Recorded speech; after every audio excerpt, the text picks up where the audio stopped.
जडणघडण झाली किंवा एक लेखक म्हणून त्यांचा कसा प्रवास झाला हे आपल्याला आत्ता त्याची तोंडओळख झालीच. पण त्यांचं वाङ्मयीन व्यक्तिमत्व कसं होतं हे जर का आपल्याला जाणून घ्यायचं असेल तर त्यासाठी त्यांच्या साहित्याचा सखोल अभ्यास करणारा जाणकारच आपल्याला इथं यायला हवा.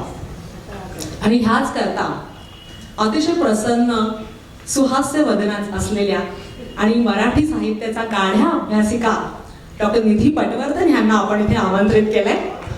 मी डॉक्टर निधी पटवर्धन यांना विनंती करते की त्यांनी व्यासपीठावर यावं. त्याचबरोबर आमचे पिंगे कुटुंबीय गिरीश मोहनकर यांना मी विनंती करते की त्यांनी व्यासपीठावर यावं आणि डॉक्टर निधी पटवर्धन यांचं स्वागत करावं.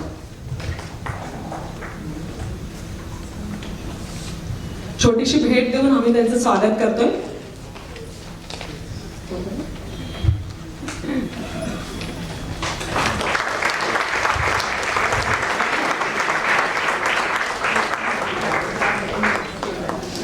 ही कलात्मक ही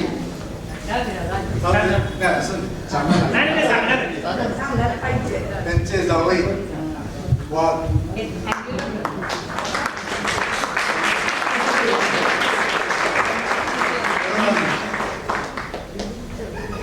इकडे पण सॉरी मी डॉक्टर निधी पटवर्धन या रत्नागिरीच्या गोगटे जोगळेकर महाविद्यालयात मराठी विभागात प्राध्यापिका म्हणून कार्यरत आहेत. मराठी साहित्यातल्या व्यक्तिचित्रणांवर निगडीत आधारित असा त्यांचा PhDचा प्रबंध होता आणि त्या अनुषंगानेच त्यांनी रवींद्र पिंगे यांच्या साहित्याचा सखोल अभ्यास केला. तर जाणून घेऊया त्यांचे विचार. आपला विषय आहे रवींद्र पिंगे यांचं वाङ्मयीन व्यक्तिमत्व. धन्यवाद. माझ्याकडे मोजून 10 मिनिटं मला दिलेली आहेत आणि तेवढ्या 10 मिनिटात बोलायचे. त्यातलं व्यक्तिगत मला 2 मिनिटं पहिलं बोललंच पाहिजे. याचं कारण असं की आपण शाळेमध्ये असताना आपण ज्या लेखकाला वाचलेलं असतं, ज्याचा प्रभाव पडलेला असतो, तर 8वीत असताना कोकणातले दिवस हा आम्हाला धडा होता. 11 नंबरचा धडा होता तो. आणि मला तो इतका आवडला तर मी असं विचारत होते शिक्षकांना की हे मला कुठे भेटतील, हे कुठे राहतात, हे माझ्याच गावचं वर्णन मला वाटतं, तर मला यांचा पत्ता कुठे मिळेल. कारण मी 8वीत होते तेव्हा आणि आमच्या गावामध्ये मौज प्रकाशनचे श्रीपू भागवतांचं घर होतं आणि तिथे माधव कुंडविलकर हे लेखक राहत होते. तर त्यांनी मला काकांचा पत्ता दिला आणि मी आयुष्यात लेखकाला लिहिलेलं पहिलं पत्र माझं असेल तर ते रवींद्र पिंगे यांना लिहिलेलं. आणि त्यांचं जे उत्तर आलं असं फराटेदार, आता ते आपण अक्षर बघितलं शुभेच्छा आणि रवींद्र पिंगे असं, तर ते माझ्याकडे साठवून ठेवलेलं पत्र त्यांचं. आणि त्यांच्यानंतर मी तेंडुलकरांना पत्र लिहिलं होतं तर त्यांचंही उत्तर आलं आणि ते आणि असं ते पोकळ चिन्ह ते देत असत. अशा पद्धतीचं म्हणजे त्या काळातला तो संस्कार होता आणि ते संस्कार असले तर तुमची जडणघडण होत जाते.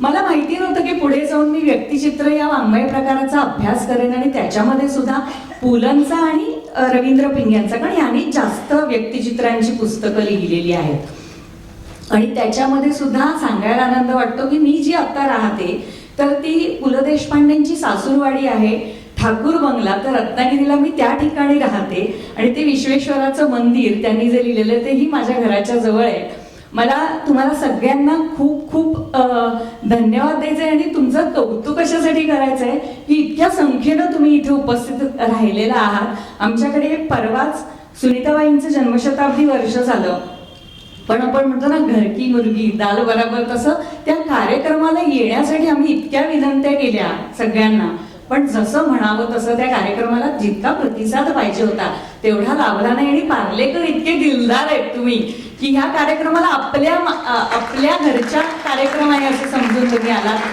आणि मलाही अर्थातच माझी गाडी वगैरे चुकली पण तरी मी म्हटलं पोचायचंच कार्यक्रमाला आजच्या आणि मी आले. आता यांच्याकडे वळते की त्यांचं वाङ्मयीन व्यक्तिमत्व तयार कसं झालं. तर मी जे लिहिलं हे आणि त्याच्यानंतर मी बघितलं की तुम्ही बघितलं असाल की सर्वोत्तम पिंगे, त्याच्यामध्ये त्या लाल फुलांमध्ये एक पिवळं फुल दाखवलेलं आहे प्रकर्षाने, ते वेगळं जाणवणारं. असं, तर त्याच्यामध्ये मंगेश पाडगावकरांनी जी प्रस्तावना दिलेली आहे खूप, आणि त्यांचं लेखन, आणि हे मी आधी लिहिलेलं आहे, जे मी माझ्या प्रबंधामध्ये हे एक वेगळं प्रकरण आहे की त्यांचं वाङ्मयीन व्यक्तिमत्व तयार कसं झालं. तर आणि हे लिहत असताना विंदा करंदीकरांनी त्यांच्या परंपरा आणि नवतामध्ये हेमिंग्वेचं वाङ्मयीन व्यक्तिमत्व लिहिलेलं आहे. त्याचा प्रभाव आहे थोडासा, की त्याच आढाव्यानं घेऊन मी कसं काय, म्हणजे एक लौकिक व्यक्तिमत्व असतं आपलं आणि दुसरं वाङ्मयीन व्यक्तिमत्व असतं. आणि ज्या लौकिक व्यक्तिमत्वाशी बसून बोलले तर चालेल ना, ज्या लौकिक व्यक्तिमत्वाशी सहकार्याचे संबंध साधून रवींद्र पिंग्यांचं वाङ्मयीन व्यक्तिमत्व प्रकट होतं, ते लौकिक व्यक्तिमत्व कसं आहे आता आपण बघितलं, ते अनुभवोत्सुक आहे. त्यामध्ये शाळेचा एक शिपाई आहे, कॅन्टीन चालक आहे, सचिवालयातला कारकून आहे, सेवा दलाचा कार्यकर्ता आहे, आकाशवाणीमधल्या वाङ्मय विभागाचा सादरकर्ता आहे, निसर्ग दर्शनासाठी भारत भ्रमण करणारा, त्यांनी सांगितलं की कुठचीही नदी अशी नसेल ब्रह्मपुत्र सोडली तर, असा प्रवासी आहे. आणि सतत प्रवास करत असताना इंग्रजी वाङ्मयाचं वाचन करणारा एक चांगला असा उत्तम वाचकही आहे. मग लौकिक व्यक्तिमत्वाला प्राधान्य देत त्यांचं वाङ्मयीन व्यक्तिमत्व कसं प्रकट व्हायला लागलं, तर अर्थात आपल्याला माहिती की प्रत्येक लेखकाला एक निर्णय घ्यायला लागतो की मी कुठलं आशय द्रव्य माझ्याकडे आलेलं आहे आणि मी ते कशातनं प्रवाहित करणार आहे. कारण वेगवेगळे वाङ्मय प्रकार त्यांनीही हाताळून पाहिलेले आहेत, पण ललित लेखनामध्ये समर्थपणे आपली लेखणी चालवणारे लेखक म्हणूनच आपण महाराष्ट्राला जास्त ते परिचित आहे. कथा आहे, कादंबरी आहे, प्रवास वर्णन आहे, पाश्चात्य साहित्याचा परिचय आहे, अनुवाद आहे, ललित लेख आहे, आणि ह्यामध्ये खूप विहार करत आलेली त्यांची लेखणी आहे. त्यांनी सांगितलं की मी कसा घडलो, तर त्यांचे ते चिकित्सक, ते आता परत मी उल्लेख करत नाही, ते सगळं म्हणजे सेवादल असेल किंवा वाचन असेल, वेगवेगळ्या ठिकाणी ग्रंथालयांना दिलेल्या भेटी असतील, तर हे सगळं सत्याग्रहाची धामधूम त्यांनी बघितलेली आहे, महात्माजींच्या धरपकडीच्या बातम्या बघितलेल्या आहे, साप्ताहिक झेंडावंदनं, प्रभात फेऱ्या, या परिस्थितीमध्ये त्यांच्या मनावरती 2 पुस्तकांनी भर घातली. ती म्हणजे एक श्यामची आई आणि दुसरं म्हणजे नानासाहेब गोरे यांचं कारागृहाच्या भिंती. आणि त्यावेळेला शेकडो हजारो पुस्तकांची हस्तांदोलनं त्यांची झाली.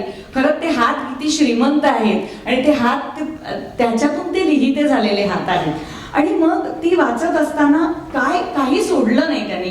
म्हणजे तिथे टिळकांचे अनुपम अभंग असतील, कोल्हटकरांचं आत्मवृत्त असेल, प्रभाकर पाध्यांचं लेखन असेल, तेंडुलकरांची नाटकं असतील, माडगुळकरांचं असेल, आणि त्यांनी गुणग्राहकता आपण म्हणतो की प्रत्येकामधनं एक एक गुण वेचलेला आहे.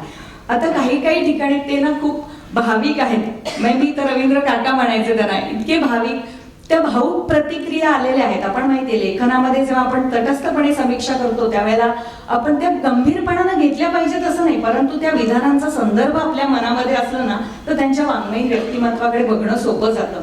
आणि ही मी जी टिपणं आता की बरोबर 10व्या मिनिटाला संपवायचे, आता 3 ते 4 मिनिटं शिल्लक आहेत माझ्याकडे, तर ही विद्या सुद्धा त्यांनी दुर्गाबाई भागवतांकडनं शिकलेली आहे की ती टिपणं काढायची व्यवस्थित. त्याच्यानंतर आणि व्यंकटेश माडगुळकरांकडनं ती टिपणं आणि नोंदी काढणं हे किती महत्वाचं आहे. तर हे सगळं करत असताना किंवा इंग्रजी साहित्याकडे त्यांचा मोहरा वळवण्याचं काम काही उत्तम साहित्यकारांनी केलेलं आहे. आणि मुंबई आकाशवाणीचा त्यांच्या वाङ्मयीन जडणघडणीमध्ये खूप मोठा वाटा आहे, कारण की मराठी वाङ्मयीन विभाग त्यांनी समर्थपणे चालवलेला आहे. ग्रंथवार्तासारखा वाचक आणि पुस्तकांमधला अंतर कमी करणारा कार्यक्रम असू दे, लेखक कलावंतांच्या मुलाखती असू देत, आणि त्या सगळ्या घेत असताना त्यांच्यातला लेखक घडत गेलेला आहे. आणि करंदीकर विंदा असं म्हणतात की लौकिक आणि वाङ्मयीन व्यक्तिमत्व कसं बघायचं, तर एकतर विरोध, सहकार्य किंवा तटस्थता, या 3 प्रकारांनीच ते आपण बघू शकतो. तर पिंग्यांच्या वाङ्मयाच्या आधारे सांगायचं झालं तर त्यांच्या लौकिक व्यक्तिमत्वाशी संलग्न राहून केलेलं लेखन हे त्यांच्या वाङ्मयाशी सहकार्याचा संबंध प्रस्थापित करणारं असं आहे. आणि ते तटस्थतेचं किंवा निरीक्षकाचं नाहीये, ते सहकार्याचं आहे, अभिव्यक्तीचं आहे. आणि त्यांना आपल्या मर्यादांचीही पुरेपूर जाणीव होती, ते नेहमी सांगायचे. आणि त्यांना कधी वाचून दाखवलं हे प्रकरणामध्ये मी या मर्यादा लिहिलेल्या आहेत तुमच्या, ते आनंदाने स्वीकार करायचे त्याचा, की ते म्हणायचे की मला माहिती आहे माझी कुवत मला माहिती आहे, मी दुसऱ्या वळीमध्ये पहिल्या खुर्चीवरती बसणारा लेखक आहे, असंही ते सांगायचे. हे त्यांचा मोठेपणा होता की आपल्याविषयी कोणी काही सांगितलं तरी ते गुणग्राहकतेने स्वीकारायचं आणि त्यांना विश्वघटनांचं, माणसांमध्ये असलेल्या आंतरविरोधाचं अगदी पुरेपूर भान होतं. दोन महत्वाचे गुण, जीवनोत्सुकता आणि गुणग्राहकता, हे त्यांच्या व्यक्तिमत्वाचा विशेष आहे. आणि त्याची अनुभवाची क्षेत्र जी आहेत ती वेगवेगळे ह्या आकाशवाणीवरती ते काम करत असताना जे जे त्यांना भेटले लोक, तर ते सगळे लोक त्यांच्या ललित लेख संग्रहामधनं आलेले आहेत. आणि ललित निबंध आणि प्रवास वर्णन हे त्यांच्या लौकिक व्यक्तिमत्वाशी जवळचे जाणारे विषय जे आहेत तेच त्यांचे वाङ्मयीन व्यक्तिमत्व प्रकट करताना दिसतात. सुरुवातीला त्यांनी परशुरामाची सावली लिहिलंय. कथात्मक साहित्य सुरुवातीला निवडलं हे खरंच चांगली गोष्ट झाली, कारण की त्यांच्यातल्या लौकिक सामग्रीला आणि त्याच्यामधल्या कलात्मक रूपांतराला, त्या सामग्रीला मुक्त संपादनाला कथात्मक साहित्य निवडलं ना की तसा बराचसा अवसर मिळतो. आणि तो सुरुवातीला त्यांनी घेतला हे बरं झालं. सुखाचे फुल किंवा प्राजक्ताची फांदी असेल, त्या कथासंग्रहांनी त्यांच्या विश्वात भर घातली.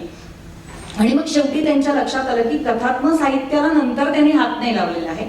त्यांच्यामधल्या लेखकाला व्यक्त होण्यासाठी ते साहित्य प्रकार अपुरे पडले किंवा हे माझं क्षेत्र नाही हे लक्षात येऊन जो मुख्य त्यांचा मोहरा वळलेला आहे तो ललित लेखांकडे वळलेला आहे. आणि ललित लेख आणि व्यक्तिचित्र या साहित्य प्रकाराच्या माध्यमातून त्यांना स्वतःचा सूर सापडलेला आहे. त्या लेखनात ते स्वतः गुंतले आहे आणि वाचकाला पण गुंतवू शकले. पाश्चात्य आणि एक वेगळं त्यांच्या लौकिक व्यक्तिमत्वाशी वेगळं म्हणजे हे जे काही पाश्चात्य साहित्याचं वाचन आहे तर तेही त्यांनी केलेलं आहे. आणि त्याच्यामध्ये असणारं जे काही पश्चिमेचे पुत्र, काही चंदेरी, काही सोनेरी या पुस्तकातनं त्यांनी ते शोधलेलं आहे. एकूणच त्यांचं व्यक्तिमत्व हे व्यक्तिचित्र आणि ललित लेख या प्रकारांना अनुकूल आहे. माणसांचे खटाटोप आणि नियतीनं मांडलेला हुलकावणीचा डाव हा पिंग्यांच्या अवलोकनाचा विषय आहे आणि त्याचे कवडचे जागोजागी आपल्याला दिसतात. आणि ते सांगतात की हे कवडचे जागोजागी माझ्या लेखनात दिसणारच, स्वतःच ते कबुली देतात. आणि काही प्रश्न त्यांनी नियतीवरती सोडलेले आहेत, त्याची उत्तरं शोधणं आपल्या हातात नसतं अशी त्यांची भूमिका आहे. माणूस म्हणून फक्त आपण तो प्रवास पाहणं, टिपणं आणि तो वाचकांपर्यंत पोहोचवणं हे काम त्यांनी केलेलं आहे. सगळ्यात शेवटी सांगते की काही शब्द असे त्यांचे, वखवक शून्य, मी थक्क किंवा देवाला डोळे, हे असे वाचताना आपल्याला खाली नाव नसेल तरी कळतं की हा पिंगे यांनी लिहिलेला लेख आहे. एक त्यांची स्वतःची अशी छाप त्याच्यामध्ये आहे. आणि एका भाषणामध्ये पिंगे प्रिस्टलेचा संदेश देतात आणि ते त्यावेळेला असं म्हणतात की बी रिस्पॉन्सिबली हॅपी. जीवनातील दुःखांचं भान ठेवून सुखी कसं होता येईल हा प्रश्न त्यांच्या मनात रुजलेला आहे. आणि आपल्या कादंबरी, कथा, ललित लेखातून तो शोधण्याचा प्रयत्न त्यांनी केलेला आहे. आपल्या लौकिक व्यक्तिमत्वाला कधीच नाकारलेलं नाहीये. त्याच्याशी वेगवेगळ्या प्रकारचे संबंध प्रस्थापित करत त्यांचं वाङ्मयीन व्यक्तिमत्व त्यांच्या लेखनातून कसं कार्यरत आहे हे सांगण्याचा प्रयत्न मी बरोबर 10 मिनिटात घेतलेला आहे. मनापासून धन्यवाद की तुम्ही मला इथे बोलावलं आणि खरंच एका या कुटुंबाचा भाग मला होता आलं याचा मनापासून आनंद व्यक्त करते. आणि सगळ्या पार्लेकरांना रत्नागिरीला राहायला एक घर आहे, तुम्ही मे महिन्यामध्ये आंबे खायला पण आमच्याकडे जरूर येऊ शकता याचं आमंत्रण देते आणि थांबते. धन्यवाद.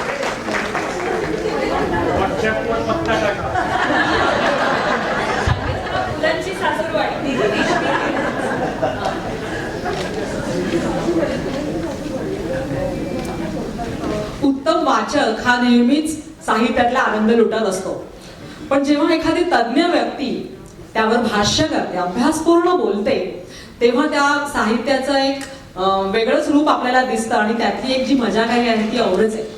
तर तीच मजा आपण आता इथे घेणार आहोत. डॉक्टर निधी पटवर्धन, तुम्ही आमच्या बाबांवरच्या प्रेमापोटी त्याच्या साहित्यासाठी अभ्यास करून आणि आमच्या एका फोन कॉलवर, त्या एका आमंत्रणावर तुम्ही मुद्दाम रत्नागिरीहून इथे आलात आजच्या खास एका कार्यक्रमासाठी, यासाठी मी तुमचे मनपूर्वक आभार मानते. एक छोटीशी पर्सनल गोष्ट सांगते. काल त्यांची ट्रेन चुकली आणि त्यांचा मला मेसेज आला, अगं माझी ट्रेन चुकली, आता मी काहीतरी जुगाड करते आणि मी येते. आणि त्यांनी खरंच जुगाड केला आणि रात्रभराचा प्रवास करून ते आज इथे आलेले आहेत. खूप खूप निधी, खूप मनापासून आभार. आता जे आपण हे काही काही ऐकलं त्याच्यानंतर जेव्हा आपण बाबांच्या साहित्याकडे जातो तेव्हा आपल्याला एक काहीतरी वेगळाच आस्वाद घेता येणार आहे. आणि त्यासाठीच आपण आता अभिवाचनाचा कार्यक्रम सुरू करतोय. आणि अभिवाचन करण्यासाठी आपल्याकडे आलेले आहेत साहित्यप्रेमी आशिष जोशी, तसंच डॉक्टर स्नेहा देऊस्कर आणि मंजिरी देवरस. या तिघांनाही मी इथे रंगमंचावर याची विनंती करते. त्याचबरोबर आमचे पिंगे कुटुंबीय मिलिंद गोठीवरेकर ह्यांनाही मी विनंती करते की त्यांनी इथं व्यासपीठावर यावं आणि आपल्या पाहुण्यांचं स्वागत करावं.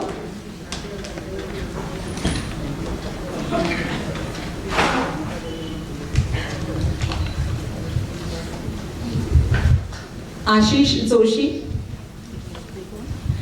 जोशी यांनी अभिनयाचं प्रशिक्षण घेतलेलं आहे आणि गेली 15 वर्ष विविध भाषा आणि प्रांतांमधून रंगमंच तसंच छोट्या पडद्यावर पूर्ण वेळ रंगकर्मी म्हणून ते योगदान देत आहेत. आशिष जोशी.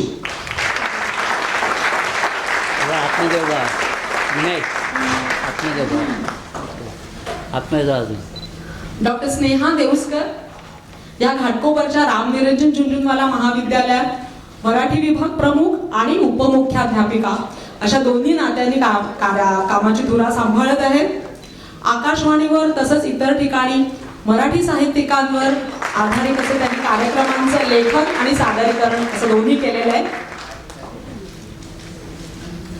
आणि मंजिरी देवरस मराठी आणि हिंदी भाषेवर अत्यंत प्रेम आणि प्रभुत्व आणि त्यामुळे एमकॉम करूनही पूर्ण वेळ साहित्य क्षेत्रात त्या रमल्या. मराठी कथाकथन, हिंदी कथा आणि कविता यांचं अभिवाचन तसंच इतर अनेक विषयांवर त्यांनी 200हूनही अधिक कार्यक्रम केलेले आहे. मी आपल्या तिन्ही अभिवाचकांना बसण्याची विनंती करते.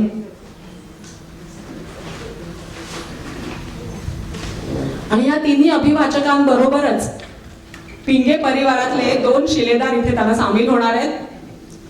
तर 2 ते कोण, तर जावई आणि सुनबाई. जावई राजू वाघ आणि सुनबाई छाया पिंगे.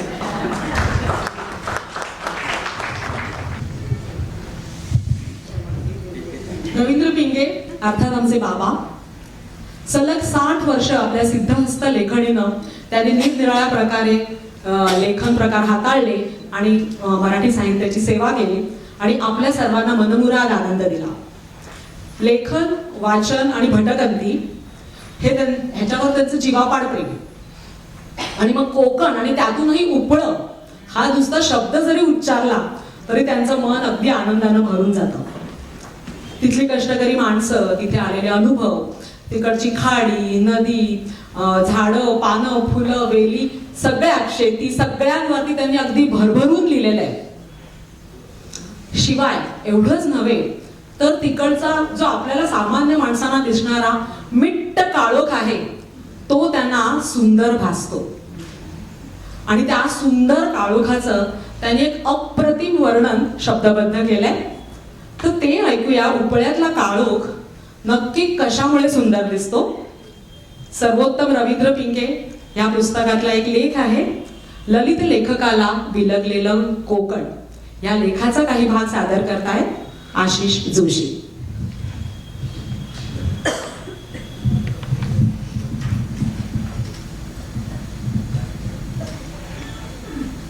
ललित लेखनाचा मळा गेली 50 वर्ष अथकपणे शिंपताना कोकणातले माझे दिवस सावलीसारखे सतत माझ्याबरोबर होते. तसा मी कोकणात फार लांब काळ घालवलेला नाही.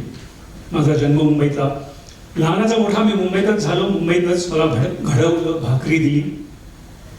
पण माझा पिंड अस्सल कोकणी माणसाचा आहे. माझे बालपणातले आणि नंतरचे काही दिवस कोकणात गेले. मी तिथे जाऊन येऊन असे. म्हणजे कसं असायचं, त्या काळी सुट्ट्या भरपूर आणि दीर्घ असायच्या. तो सगळा काळ मी कोकणातल्या माझ्या घरी घालवला. कोकणातले ते निरागस अनुभव माझ्यापासून अलग होतच नाहीत. हेमिंग्वेनं लिहिलं ना, एकदा का तुम्ही पॅरिसला वस्ती केली, तिथलं पाणी चाखलं की ते शहर तुम्हाला जन्माच्या बोलीनं बिलगतं. नंतर तुम्ही पृथ्वीवर कुठेही जा, पॅरिसच्या मधुर आठवणी तुमची सोबत करतातच. Paris is a movable feast. जे पॅरिसबद्दल खरं तेच कोकणाबद्दलही खरं आहे. जो कोणी कोकणात एकदा राहून आला, तिथल्या घाट्या चढला उतरला, ज्यानं कोकणातल्या वळांवरचे बांबूचे थरथरते साकव ओलांडले, आणि ज्याने तिथल्या तरीनं खाड्यांमधून प्रवास केला, त्याला कोकण बिलगलच समजा.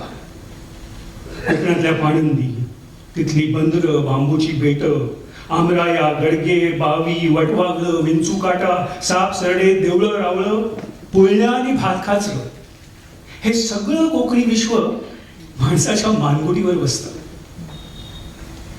कोकणातल्या कोपटातल्या गावठी हॉटेलात मिळणारी कांदा भजी आणि शेंगदाण्याचे लाडू खाणं हा खास अनुभव असतो.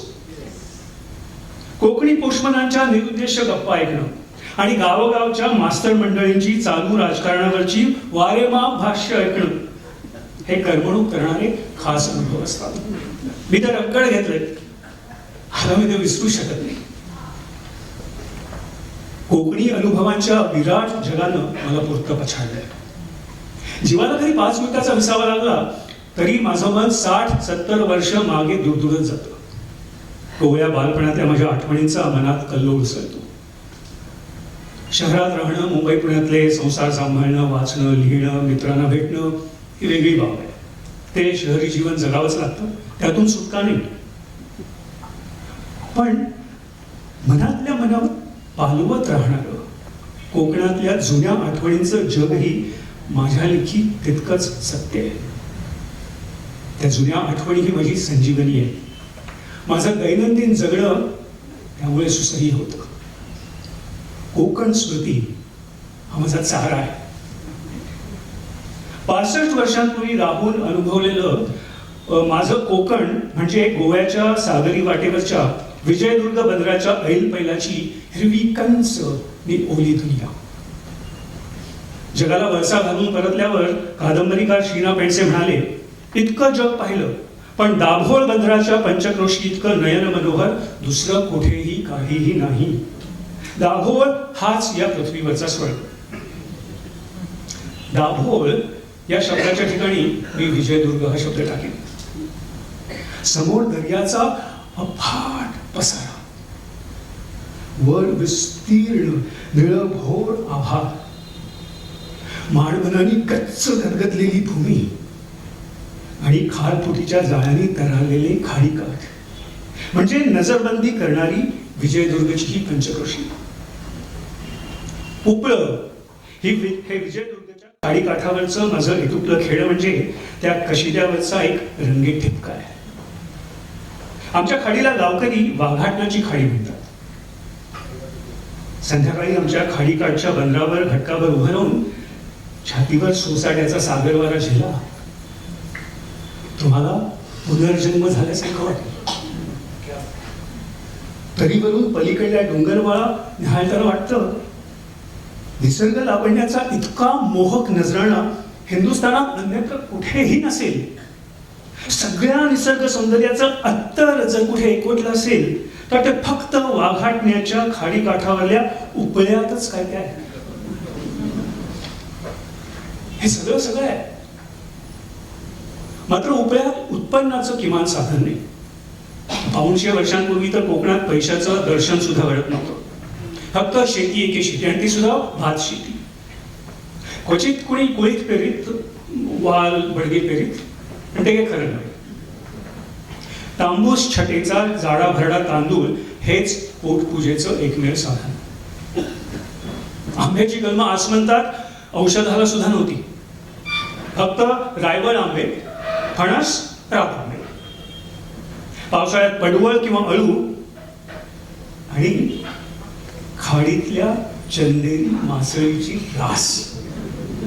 पिंड्याचा वंश केवळ सांज सकाळ मासे खाण्यासाठीच उपळे गावात जगला आणि शेकडो वर्ष सुखात नांदला. पिंग्याने कधी गुरढोरं सांभाळली नाही ना. गावकऱ्यांना पंचांग सांगणं, वाट हरवलेल्या गुरावासरांचा चुळीच्या प्रकाशात रात्री शोध घेणं, होडकुल वल्लभून ग्रामस्थांना पैलथडी देणं, गावभेटीला येणाऱ्या सरकारी कर्मचाऱ्यांची सरबराई करणं आणि गावकऱ्यांच्या एकूण हितावर गस्त घालणं ही कामं उपळेकर पिंग्यांच्या पिढ्यांनी मनोभावे केली. उपळ्यात आमचं माती दगडाचं घर होतं. घरावर गवती शाखा होता. घरात खुंटीला लाकडी नांगर लटकत होता. इमानदारी प्रित्यर्थ ब्रिटिशांनी बक्षीस दिलेली लखलखीत तलवार घरात होती. पुढे दुर्लक्ष झाल्यामुळे आणि माणसं पोटा पाण्यासाठी पांगल्यामुळे घर कोसळलं. तलवार गेली. उरला फक्त घराचा चौथरा आणि ऐस पैस मोकळं पसरं. माझ्या डोळ्यासमोर आज तीच भग्न वास्तू आहे. उपकारी वृत्तीच्या पिंगे वंशाचं उपळ्यात एकेकाळी होतं काय, कालांतरानं उरलं काय. त्या भूमीतल्या जुन्या आठवणींचा मखमली पडदा माझ्या डोळ्यांसमोर झुलतो. पाऊणशे पावसाळ्यांपूर्वीची कोकणाबद्दलची माझी स्पष्ट आठवण रात्रीच्या मिट्ट काळोखाची. अगदी घनदाट अभेद्य काळोखात तिन्ही सांजेनंतरचं तेव्हाचं कोकण आकंठ बुडालेलं असे. रात्र पडल्यावर उजेडाची तरीप सुद्धा अस्मृतात नसे. सगळीकडे काजळासारखा दाट भिन्न काळोख. घासलेटावर जळणाऱ्या वास मारणाऱ्या धूळ ओकणाऱ्या पत्र्याच्या दिवट्या घरात असत. माझघर आणि पडवी यांच्या मध्यावर एक दिवटी भगभगत असे. फार फार तर एक तासभर जळले. चुलीवर सरपणावर रात्रीचं जेवण शिजत असायचं. म्हणजे भात आणि कुलथाचं पिठलं, क्वचित बडग्याची म्हणजे बारीक चवळीची आमटी. चुलीतल्या जाळाचा उजेड स्वयंपाक खोलीला पुरेसा असे. आणि हे दिवट्यांच्या थरथरत्या प्रकाशाचं राज्य फक्त आम्हा ब्राह्मणांच्या घरातच असे. शेतकरी वर्गाची जेवणं दिवे लागणीच्या संधी प्रकाशात उरकली जातात.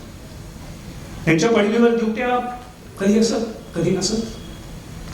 शेतावरून परतल्यावरती घामेजलेली कष्टकरी पुरुष मंडळी बावीवर उघड्यावर आंघोळ करून लागलीच भाकर तुकडा तोंडात टाकून पडवीत घोगड्यावर ताणून देत. घासलेटचा टमरेल जाळण्याएवढी त्यांची परिस्थिती नव्हती आणि त्यांच्या कफल्लक आयुष्यात कृत्रिम उजेडाची गरजही नव्हती.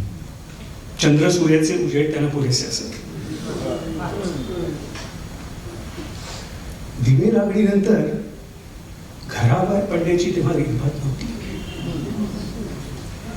पिशाच्य सृष्टीची भीती सगळ्यांच्याच काळजात असायची. भूताक येताना सगळे वचकून असत. त्यामुळे संध्याकाळी गोठ्यातल्या गुरांना चारा पाणी करणं एवढंच घराबाहेरचं काम. उरलेले सगळे व्यवहार मिट्ट काळोखात. गुरुवारी रात्री गावकरी देवळात जपून तासभर भजन कोटी. त्यावेळीच काय तो देवळात कंदील लागेल. पेट्रोमॅक्सची बत्ती फक्त लग्न कार्यात मांडवात, एरवी कधी नाही. गावातल्या मंडळींना कधी कधी शेजारच्या गावातून भजनाची सुपारी यायची. ती फार मानाची गोष्ट. मग मंडळी नाळ टाळ वगैरे सामग्री डोक्यावर घेऊन जोक्याच्या चुडेच्या पिवळ्या धमक्क उजेडात साकव ओलांडून शेजारच्या गावात जात. जोक्याच्या म्हणजे त्या तागाच्या वाळवलेल्या काड्या. मग तो जोक्याचा उजेड डोंगराळ झाला की इथे गावात पुन्हा घनदाट काळोखाचं साम्राज्य. सुट्या आटोपून आम्ही मुंबईला परतायला निघालो की आम्हाला रात्री अपरात्री चिखलाने बरबटलेल्या बंदरात होडी पकडावी लागायची. गडापर्यंतचा तो 7-8 तासांचा खाडीतला प्रवास म्हणजे अखंड अंधार यात्रा. दश दिशात काळोख, आभाळात काळोख, पाण्यावर काळोख. सगळ्या कोकण सृष्टीला लपेटून राहिलेला काळा कुट्ट दाट काळोख. 70 वर्षांपूर्वीचा तो सुंदर काळोख आता नवस करूनही दृष्टीस पडले नाही. निसर्ग चक्रातला तो ऐश्वर्यमान दुवा कालप्रवाहात कायमचा वाहून गेला. त्याबाबत कुणीही हळहळच नाही. हे अजब आहे.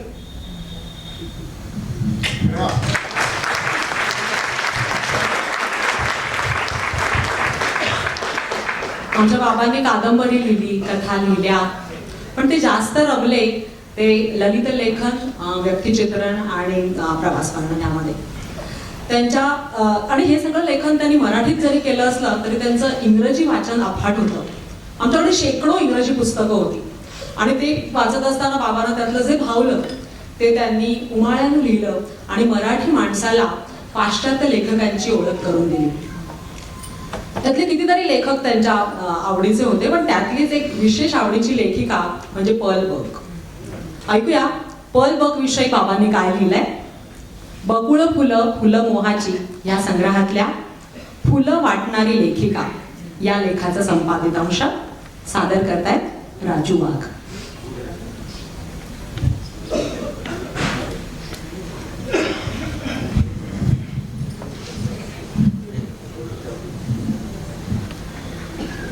फुलं वाटणारी लेखिका. बरंचसं रम्य, थोडंसं उदात्त आणि पान पान विलक्षण मंत्र टाकणारं असं छोटेखानी पुस्तक तुम्हाला वाचायचं असेल तर पर्ल बकच्या अ ब्रिज फॉर पासिंग या आठवणींवर आधारलेल्या रंजक पुस्तकाची मी तुम्हाला शिफारस करतो. मोठं झपाटून टाकणारं पुस्तक आहे ते. अर्थात पर्ल बकनं विदग्ध लेखनात इतका पल्ला गाठल्यानंतर तिची प्रशंसा करणं तसं वायफळच ठरेल. एकतर पर्ल बक ही वाङ्मयातलं नोबेल पारितोषिक पटकावणारी पहिली लेखिका, तशात अमेरिकन, म्हणजे रसवत्ता, रंजकता आणि चटपटीतपणा तिच्याकडे आमचाच असणार. क्रांतीपूर्व काळातला ओढग्रस्तीतला चीन नि सामान्य चीनी माणसाची निस्तेज जिंदगी हा एकच एक विषय तिनं अगदी व्रत घेतल्यासारखा आपल्या लेखनातून पिंजला.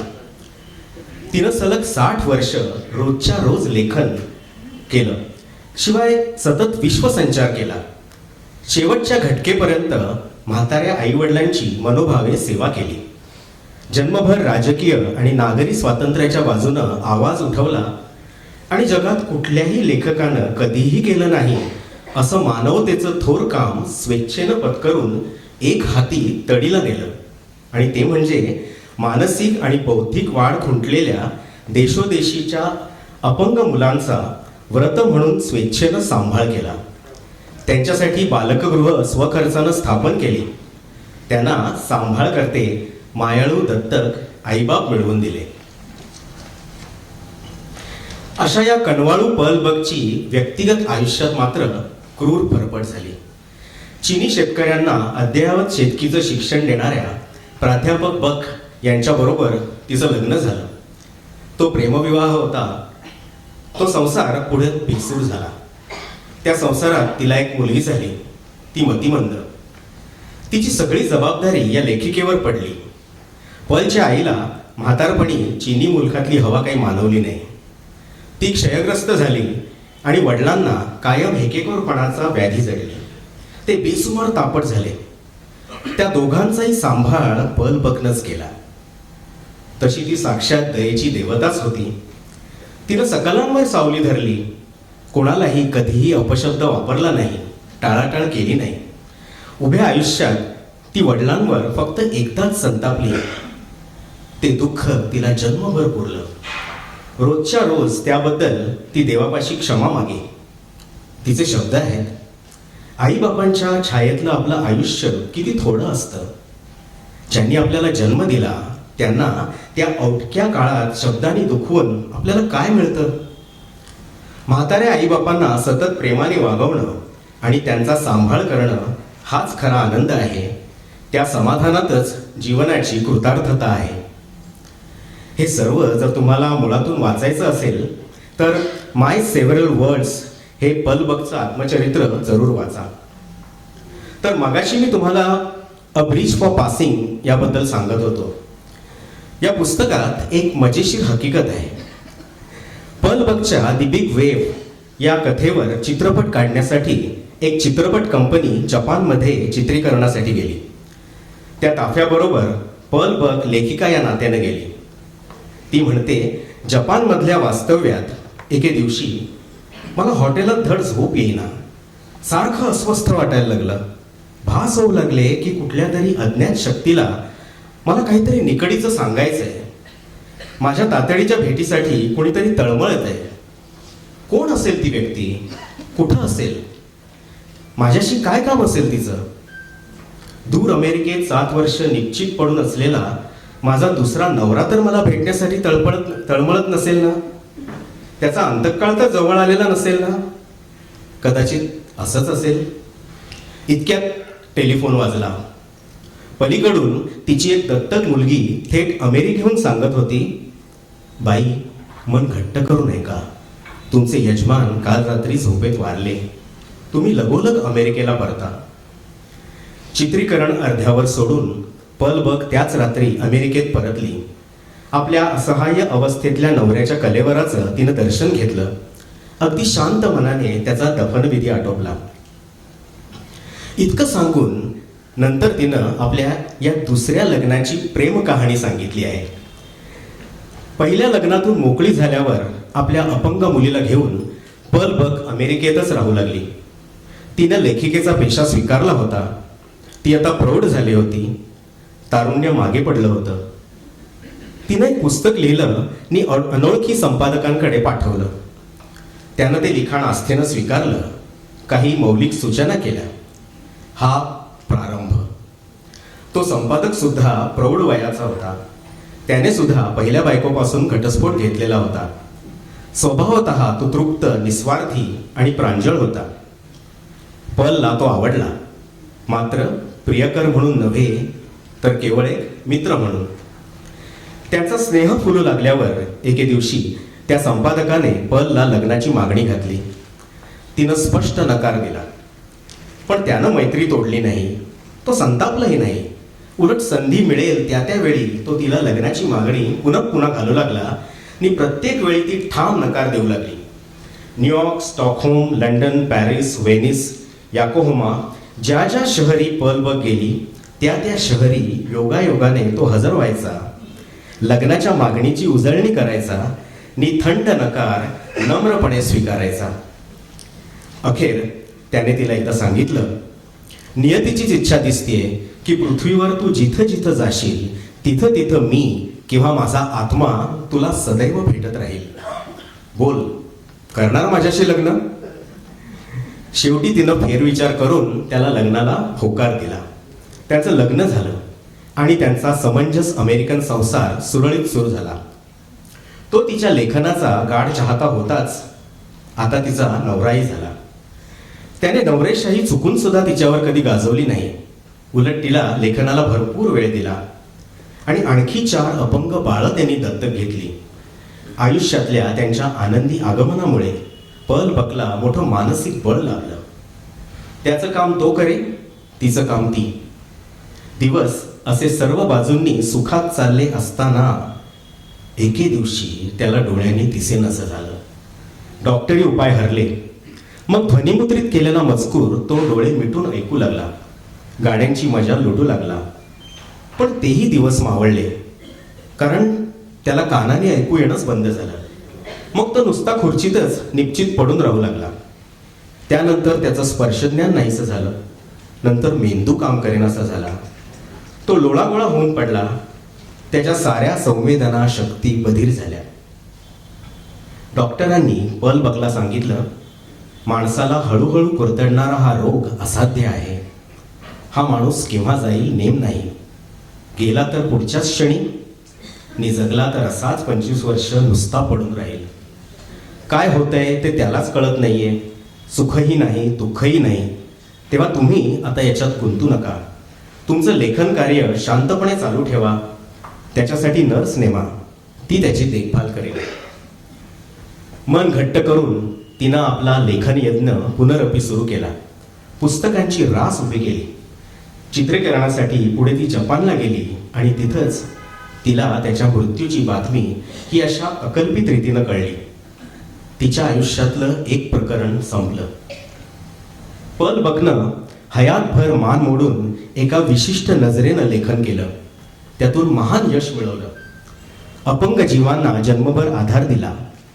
त्याचा तिला निर्लेप दिलासा मिळाला. प्रौढ वयात दुसरं लग्न केलं आणि वियोगाचे क्षण आले तेव्हा ती नियतीसमोर फक्त नम्र झाली. नियतीने तिला किती नांग्या मारल्या, तिनं मात्र आपल्या निष्कलंक हातांच्या उंजळी भरून सर्वांना फुलच दिली. धन्यवाद. चतुरंग प्रतिष्ठानतर्फे दिल्या जाणाऱ्या जीवन गौरव पुरस्कारासाठी बाबांनी लिहिलेली गौरवपर मानपत्र हा त्यांच्या लेखनाचा आणखी एक नवीन पैलू.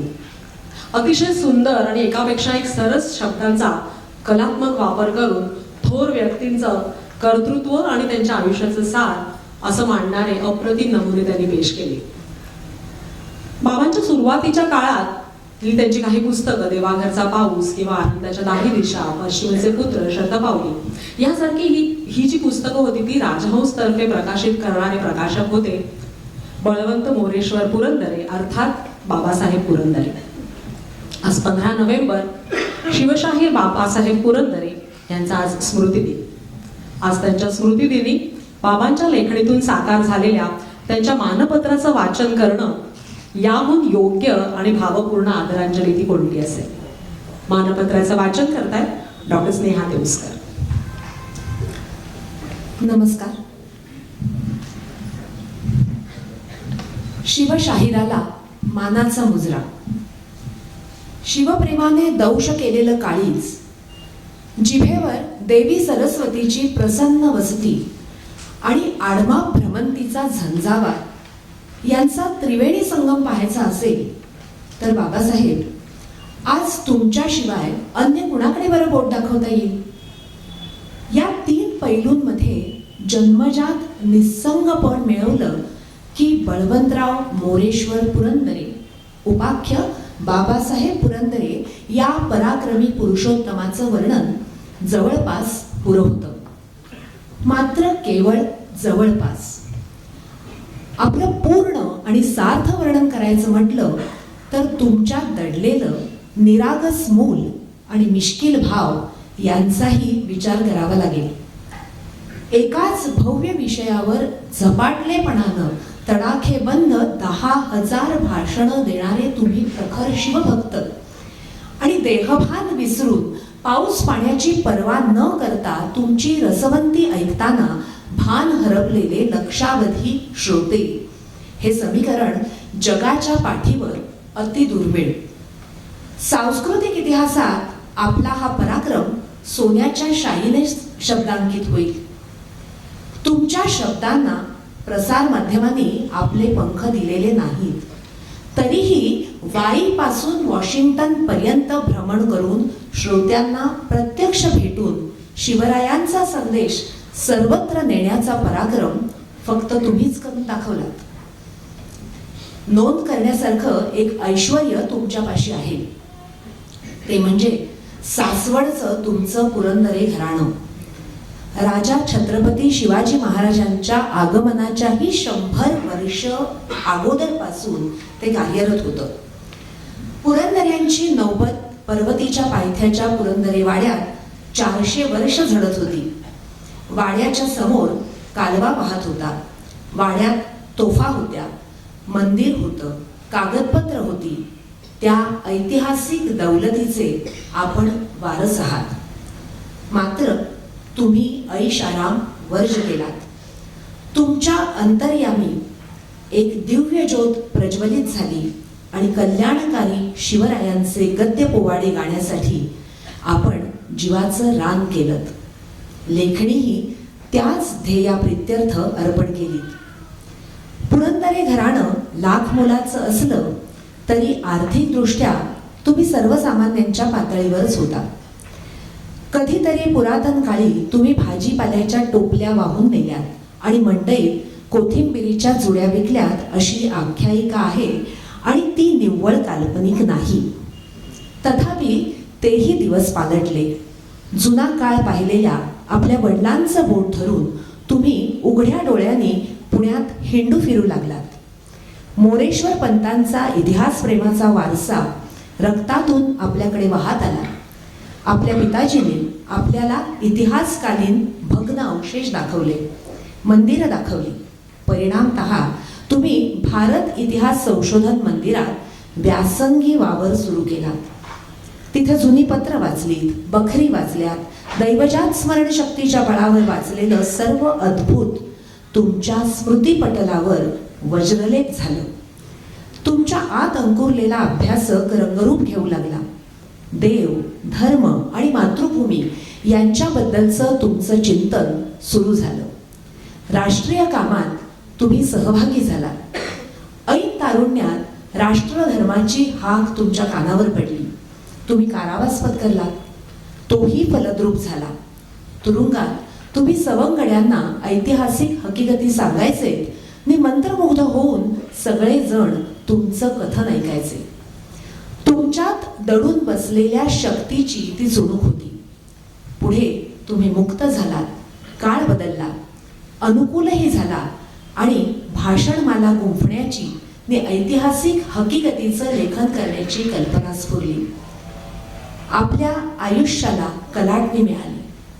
15 वर्ष डोळस व्यासंग करून 1957 साली आपण संपूर्ण शिवचरित्राचा साधार नजराणा मराठी वाचकांना अर्पण केलात. राजा शिवछत्रपती या तुमच्या अपूर्व ग्रंथाने ग्रंथ विक्रीच्या दुनियेत विक्रम प्रस्थापित केले.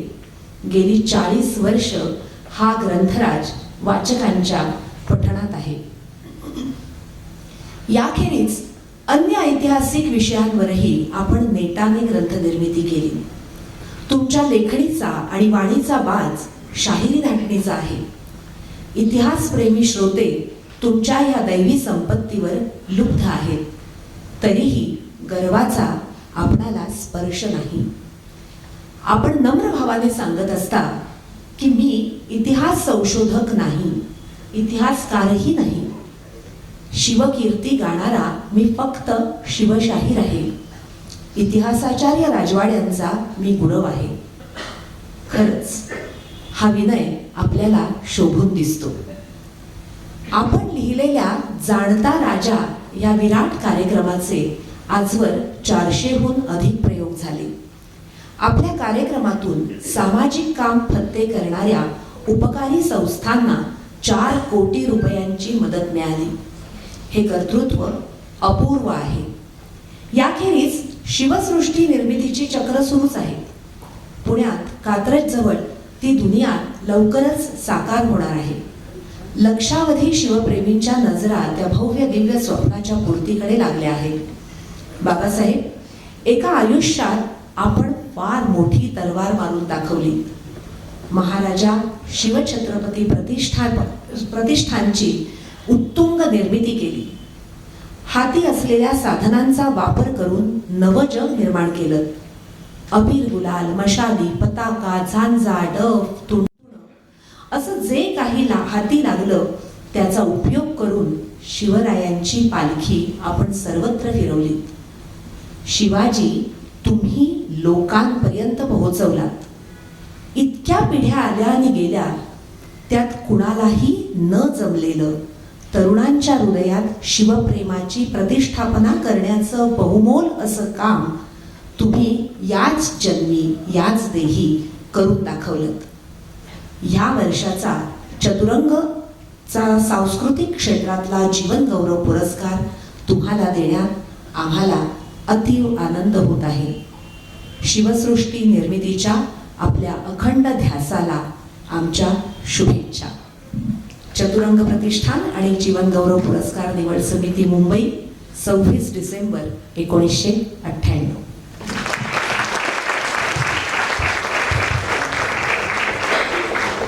ललित लेखनात बाबांचं विशेष स्थान आहे. शब्दांचं सामर्थ्य आणि सौंदर्य हे दोन्ही त्यांनी ओळखलं होतं आणि म्हणूनच कमीत कमी शब्दात आशय संपन्न लेखन त्यांनी केलं. त्यांच्या लेखनानं आपल्याला अपार आनंद दिला, पण लेखन करत असताना त्यांना काय मिळालं हे जाणून घेऊया त्यांच्याच एका लेखातून. ऐकूया चिरेबंदी ह्या संग्रहातल्या मी तंद्री अनुभवतो या लेखाचा संपादित अंश. गेली 40 वर्ष माझ्या लेखणीला पालवी फुटत आलेली आहे. नावावर 31 पुस्तकं झाली. वेळ टवटवीत आहे. इतका प्रदीर्घ काळ कुठल्या ओढीनं मी लेखनमग्न आयुष्य जगलो हा प्रश्न मी स्वतःलाच विचारतो. नक्की उत्तर जिभेवर येत नाही. आपल्या आत काहीतरी चिंगारी आहे, ती शब्दरूपात प्रगट करून परिवारातल्या मंडळींकडनं शाबासकीची थाप मिळवावी असं वाटलं होतं प्रारंभीच्या काळात. ते मी नाकारत नाही.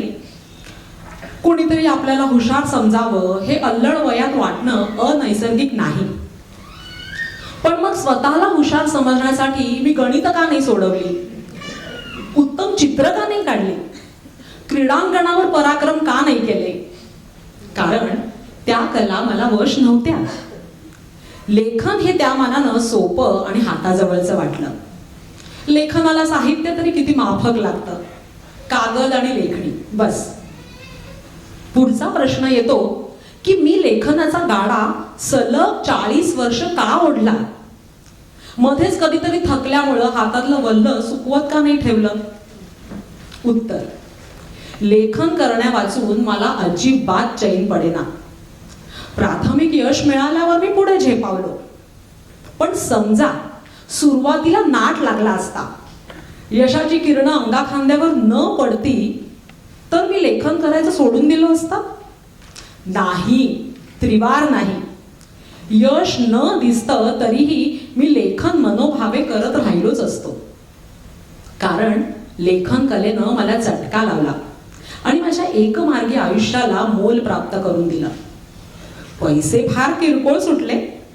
प्रारंभीच्या काळात 10-15 रुपयांचा मोबदला दिसला तरी आनंदानं पोट भरायचं.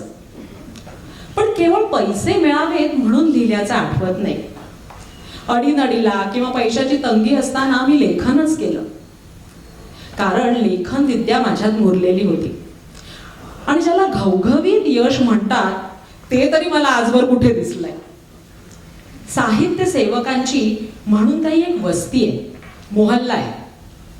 त्या रहाळ्यात मात्र माझं नाव पोचलंय. रणजित देसाई, उभा भावे आणि आजचे कादंबरीकार विश्वास पाटील जसे घराघरात गाजत राहिले असं आपण गृहीत धरतो, तसं माझं नाव बिलकुल झालं नाही. आणि ते या जन्मात होणारही नाही. कारण त्यांच्यासारखं मला लिहिता येत नाही. आणि खरी गोष्ट म्हणजे मला त्यांच्या लेखनासारखं मला माझ्याच लेखनासारखं लेखन करायचंय. दुसऱ्यांनी मळलेल्या वाटेनं मला चालायचं नाही. लेखनाची माझी एक विशिष्ट शैली असते असं मत्सराने न ग्रासलेले अनेक जण सांगतात. माझ्या लेखनाला एक खास तोंडावळा आहे आणि तो आकर्षकही आहे म्हणे. ते खरंच असेल. गोनी दांडेकर एकदा बोलून गेले, पिंगे तुम्ही मराठी साहित्यात स्वतःचं नाणं पाडलं.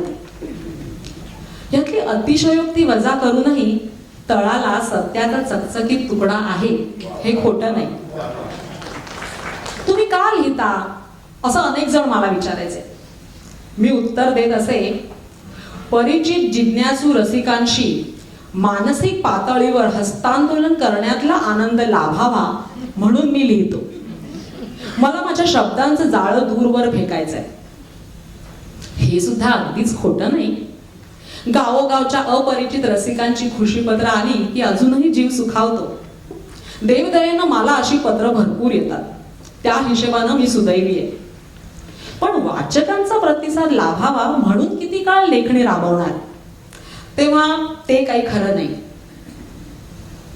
खरी गोष्ट अशी की लेखन करताना माझी तंद्री लागते, तहान भूक हरपून जाते.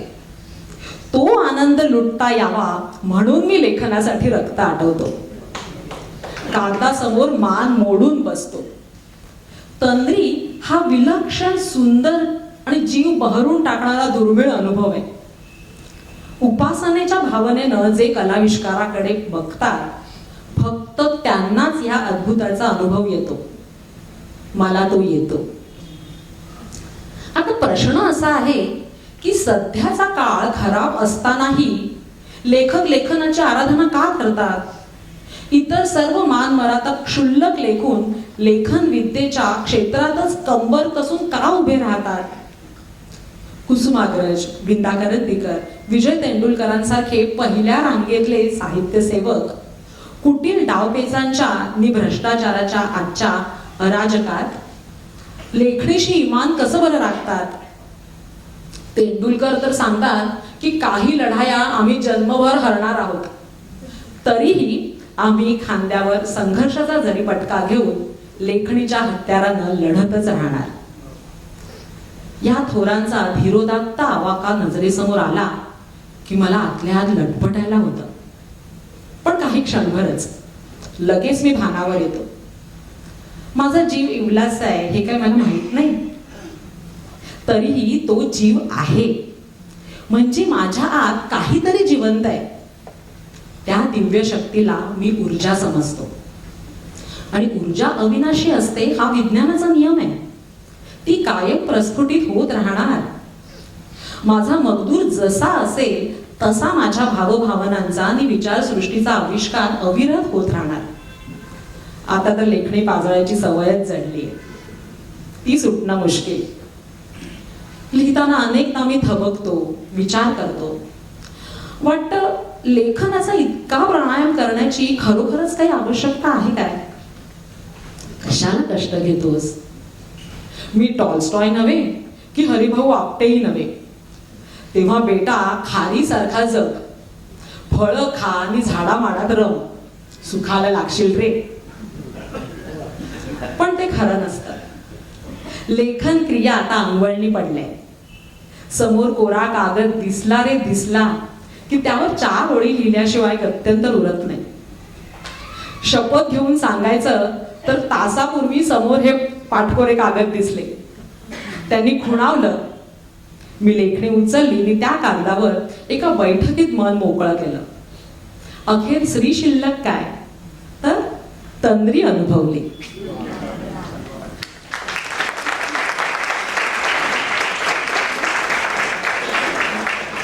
तर असे आमचे बाबा तंद्री लावून लिहिणारे.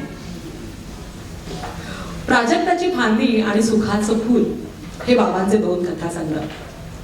व्यक्तिशः त्यांना किंवा त्यांच्या परिसरातल्या मंडळींना जे अनुभव आले ते त्यांनी त्यांच्या धाटणीनं शब्दबद्ध केले. सुखाचं फूल या कथासंग्रहातल्या जमुना या कथेला राष्ट्रीय पातळीवरचा दिल्लीचा मानाचा पुरस्कार प्राप्त झाला.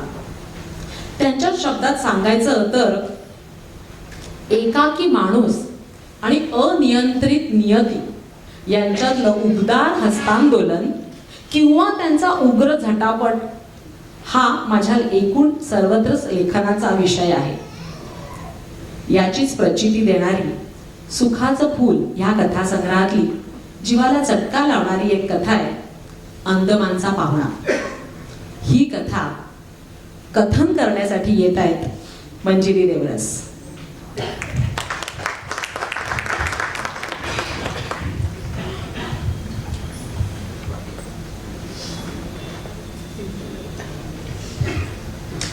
अंदमानचा पाहुणा. कांदेवाडीतल्या केशवजी नाईकांच्या चाळीत आम्ही 16 भाडेकरू होतो. सगळे गरीब चाकरमाने. घरटी 1-2 बेकार असायचेच. महिन्याच्या 1 तारखेला रोख पगार मिळवणारे फक्त माझे बाबा म्हणजे पिंगे मास्तर. त्यामुळे कोकणातनं कोणी पाहुणे भाऊच्या धक्क्यावर उतरले की थेट आमच्या चाळीत येत आणि आमच्या बिऱ्हाडी हक्कानं उतरत. आपली वळकटी चाळीच्या लांबलचक गॅलरीत ठेवत. त्यांचं स्नान बाहेरच्या सार्वजनिक नळावर. 2 वेळच्या जेवणापुरताच त्यांचा संबंध आमच्या खोलीशी येई. खाण्यापिण्याचे चोचले नसत. हातावर पाणी पडलं की ते त्यांच्या कामाला चालू लागत. त्यामुळे पाहुण्यांचा बोजा वाटत नसे. पण याला एक अपवाद घडला. ही गोष्ट आहे 1935-36 सालातली. एके दिवशी सकाळी आमच्या दारात एक अतिवृद्ध हाडकुळा पाहुणा हजर झाला. त्याचा तो अवतार बघून मी घरात धूम ठोकली. वाळलेलं शरीर, रापलेला चेहरा, पिकलेल्या दाढी-मिशांचं अस्ताव्यस्त जंगल, अपुरं धोतर, सोबत एक गाठोडं. पायात वाहना नव्हत्या. ते ध्यान औचितपणे दारात ठाकलेलं पाहून बाबाही क्षणभर धास्तावले. पण मग लगेच सावरले आणि पाहुण्याला म्हणाले, दामोदर न तू? आडीवऱ्याचा? अरे इकडे कसा आलास? आम्हाला वाटलं तू तिकडेच आटोपलास. सुटलो. शिक्षा संपली. 22 वर्ष काळ्या पाण्यावर काढली. त्यांनी मला बोटीवर चढवलं. मद्रासेत उतरलो. तिथून थेट इथे. म्हटलं मास्तर मला सांभाळून घे, दुसरं कोण आहे माझं. बस बस, बाहेरच बस, मी चहा टाकायला सांगतो, इथेच बस. हं. बाबा आत आले आणि आईला म्हणाले, अगं चहाचं पाणी ठेव, गावचा दामोदर आलाय इतक्या वर्षांनी. कोण दामोदर? आईनं आश्चर्यानं विचारलं. अगं ते रामायण नंतर सांगतो, त्याला जरा गॅलरीत विसावू दे, फार लांबून आलाय ग. मग गॅलरीत बसलेल्या पाहुण्याला बाबांनी पितळेच्या फुलपात्रातनं कडकडीत चहा दिला. नंतर एक विडी दिली. पाहुणा संतोषानं विडीचे झुरके मारू लागला. दरम्यान माझी भीती चेपली आणि मी बाबांच्या आडून म्हाताऱ्या पाहुण्याला बघू लागलो. नंतर बाबा घरात आले आणि आईला म्हणाले, अगं हा दामोदर आडीवऱ्याचा नातेवाईक लागतो आम्हा पिंग्यांचा. 25 वर्षापूर्वी गावाकडे जमिनीच्या वादावरून भाऊबंदात खून झाला आणि कुऱ्हाड ह्याच्या उसरीत आढळली. केवढा गदारोळ माजला होता. अंदमानात शिक्षा भोगून आलाय. त्या काळात पोलीस, पाटील, तलाठी सांगतील तीच पूर्व दिशा असायची. कोकणात कायदे कानूनचा गंध तरी होता का? पाटलानं सरकारला कळवलं, दामोदरच मारेकरी आहे. कुऱ्हाड त्याच्या उसाड जमिनीत पुरलेली मिळाली. झालं. तेवढ्या आधारावर खटला उभा राहिला आणि या दामोदरला थेट काळ्या पाण्यावर पाठवलं. साक्षी पुराव्याला कोणी पुढे आलंच नाही. ब्रिटिशांची दहशत. तशात हा अंको बहादूर यानं सगळ्यांना सांगितलं, कुणाशी माझा काहीही संबंध नाही. जो येईल त्याला हा सांगेल, मी खून केलेला नाही. पण कुणीच दाद दिली नाही. जन्मठेपेची शिक्षा भोगायला तो अंदमानला गेला. आम्ही ते प्रकरण तिथेच विसरून गेलो. म्हटलं हा तिकडेच मेला असेल. अंदमानातून परत येणं शक्य? अगं पण आज हा परत आला. 4 दिवस ठेवून घेऊ आपण त्याला. नको हं, असला खुनी माणूस आपल्या दारात नको. चहा दिलात ना, तेवढं बस झालं. त्याचं फुलपात्र विसळून तुम्हीच मला द्या आणि बऱ्या बोलानं त्याला इथून जायला सांगा. आई निर्वाणीच्या स्वरात म्हणाली. बाबा व्यथित चेहऱ्यानं बाहेर आले. पाहुण्यापुढे उभे राहिले. चालूकला असं म्हणणं त्यांच्याच्याने काही होईना. परत आत आले आणि आईला म्हणाले, अगं आल्या आल्या कसं हाकलून लावायचं ग त्याला, माझ्या दूरच्या नात्यातला आहे. आपण असं करू, आपण त्याला गॅलरीतच पत्रावळीवर जेवायला वाढू, म्हणजे ताट घासण्याचा आणि शिवाशिवीचा प्रश्न नाही. नंतर मी त्याची सोय माधव बागेतल्या पांजरपोळात गाई वासरांना चारा पाणी देण्यात लागते का ते बघतो. तो परस्पर अन्नाला लागला की आपण मोकळे. पुढचं कोणी पाहिलंय? हे बघा, ते तुमचं तुम्ही ठरवा, पण माझ्या दारात हा खुनी नको. अंदमानच्या तुरुंगातून परतलाय. अहो तिकडे सापांची भाजी खायला घालतात म्हणे. आपल्याच राशीला कसा आला हो हा? दामोदरांनी बाहेरच्या नळावर आंघोळ आटपली. आईनं त्यांना गॅलरीतच डाळ भात आणि बचकाभर पालेभाजी वाढली. जेवल्यानंतर बाहेरच्या नळावर चूळ भरली आणि दामोदर गॅलरीतच आडवे झाले. त्यांची कुठे सोय लागते का हे बघायला बाबा टोपी घालून घराबाहेर पडले. दरम्यानच्या काळात चाळीत बातमी पसरली की पिंगे मास्तरांच्या घरी एक खून केलेला माणूस वस्तीला आलाय. सगळीकडे गवगवा झाला. तासाभराने बाबा खालमानेनं परतले. आईला म्हणाले, माधव बागेत नाही जमत आहे गो, पण ते म्हणाले आणखीन 2 पांजरपोळ आहेत, वरळीला आणि डोंबिवलीला. उद्या तिकडे दरवाजे ठोठवून बघतो. रागवलेल्या आईनं बाबांशी बोलणं टाकलं. तिन्ही सांजा झाल्या, घरोघर कंदील लागले आणि अचानक आमच्या दारात कामावरून परतलेल्या चाळकऱ्यांचा घोळका आला. साटम, काटकर, सावे, भाटकर आणि बरेच होते. तो घोळका पाहून बाबा गांगरले. मग साटमांनी पुढाकार घेतला आणि बाबांना सुनावलं. मास्तर, हा प्रकार कसा घडला? तुम्ही एका खुन्याला आसरा दिला. अहो, तुम्ही म्युन्सिपाल्टीचे शाळा मास्तर. चाळीत खुनी माणूस आश्रयाला येतो आणि पिंगे मास्तर त्याला ठेवून घेतात. चूक आहे हे. आम्ही त्याला मारून बाहेर काढू.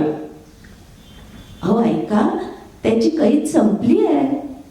शिक्षा पूर्ण भोगून तो परत आलाय आणि मी करतोय कुठेतरी त्याची सोय. नातेवाईक आहे हो आमचा, चांगल्या कुळातला आहे, खंडीभर भाताचा मालक आहे.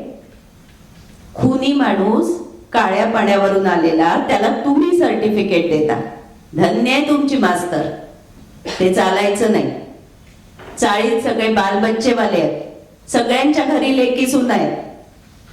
त्यांच्याकडे याची नजर वळली तर केवढा अनर्थ होईल.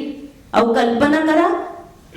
बऱ्या बोलानं या खुनी माणसाला इथून हलवा, नाहीतर पोलिसात कंप्लेंट आणि तुमचं घर वाळीत.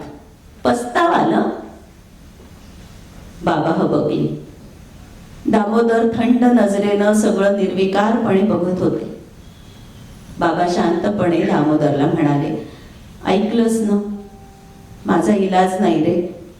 जसा आलास तसा परत जाण्याशिवाय तुला गत्यंतर नाही. तुझं गाठोडं आवर आणि निघ बाबा.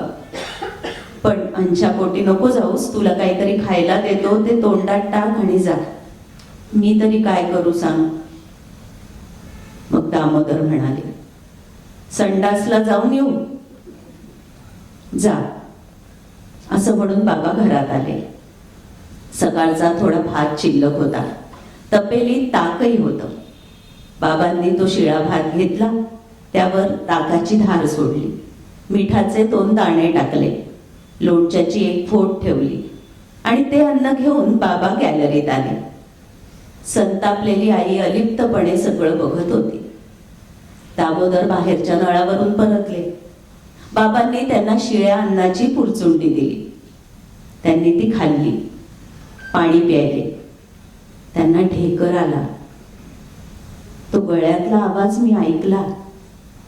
दामोदरांनी गाठोडं घेतलं आणि कुणाचाही निरोप न घेता हळूहळू चाळीतून बाहेर पडले. बाबा त्यांना जिन्यापर्यंत सोडायला गेले. बाबांनी त्यांना 1 चांदीचा रुपया दिला. सगळी चाळ गॅलरीत जमा झाली. सगळ्यांनी दामोदरांना गाठोडं घेऊन रस्ता ओलांडताना पाहिलं आणि पाहुणा गेल्याची खात्री केल्यावर सुटकेचा निश्वास सोडला. आई घरात आली. तिने फुलपात्रातनं पाणी आणलं. दामोदर बसले होते त्या जागी शिंपडलं. देवाला नमस्कार केला.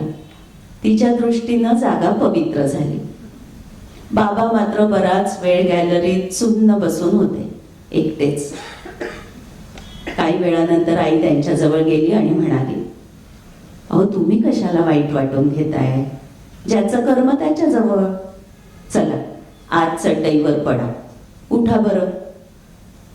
त्यानंतर दामोदर हा विषय आमच्या घरातनं संपला. आशेनं आमच्या आश्रयाला आलेला तो वृद्ध अनिकेत जीव कुठे गेला, कुठं पोचला, काहीच कळलं नाही. कळणार तरी कसं? कुणी त्याची साधी कधी विचारपूस सुद्धा केली नाही. अधूनमधून मला अचानक प्रश्न पडायचा, कुठे गेले असतील दामोदर? काय झालं असेल त्यांचं?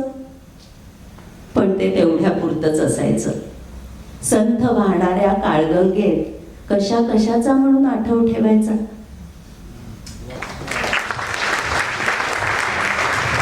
हे अभिवाचन असंच चालू राहावं असं वाटतंय, पण त्यासाठी आपलं आनंद पर्व हे YouTube चॅनल आहेच. तुर्तास ह्या अभिवाचनाची सांगता करतोय. आनंद पर्व सुरूच राहणार आहे. धन्यवाद.